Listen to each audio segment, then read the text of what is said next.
এজন্য আমাদের আমির নায়েব আমিরুল মুজাহিদিন একটি কথা বলে, কথাটি হলো স্পষ্ট, সবাই যখন বাঁচার জন্য ময়দানের থেকে পিছনে হটবে কেউ বাঁচতে পারবে না।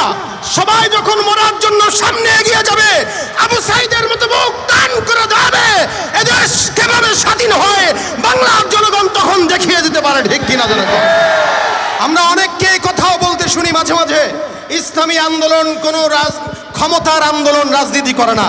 এই কথার সাথে আমি দ্বিমত পোষণ করে আজকে বলতে চাই, ক্ষমতার রাজনীতি করতে হবে আমাদেরকে, নয়তো স্বৈরাচার দখলে আবার বাংলাদেশ চলে যাবে। কোন স্বৈরাচারকে বাংলাদেশ আর দেখতে চায় না। ঠিক কিনা ধরে বলেন?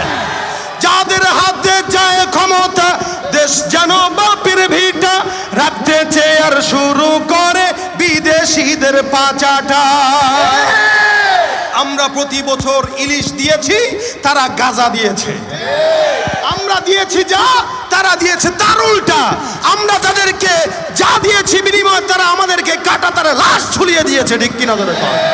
যাদের হাতে যায় ক্ষমতা, দেশ যেন বাপের ভিটা, রাখতে চেয়ে আর শুরু করে বিদেশিদের পাচাটা।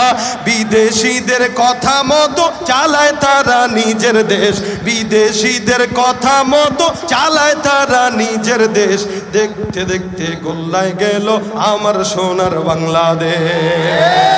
একে একে সব দেখেছি, সবার দেখা হইল শেষ। দেখতে দেখতে গোল্লায় গেল আমার সোনার বাংলাদেশ। কেউ দিল না, সবাই নিল, আমরা যে কলুর বলদ। সারা বছর নেয় না খবর, নির্বাচনে খুব দরদ। কেউ দিল না, সবাই নিল, আমরা যে কলুর বলদ। সারা বছর নেয় না খবর, নির্বাচনে খুব দরদ। নির্বাচনের আগে নেতায় ধরে কত রকম বেশ, নির্বাচনের আগে নেতা ধরে কত রকম বেশ। দেখতে দেখতে গোল্লায় গেল আমার সোনার বাংলাদেশ। দেখতে দেখতে গোল্লায় গেল আমার সোনার বাংলাদেশ। ঠিক কিনা?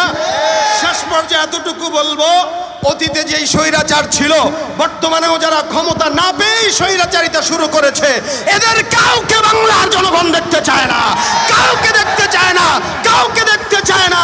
এই মুহূর্তে দরকার ইসলামী সরকার। আসসালামু আলাইকুম।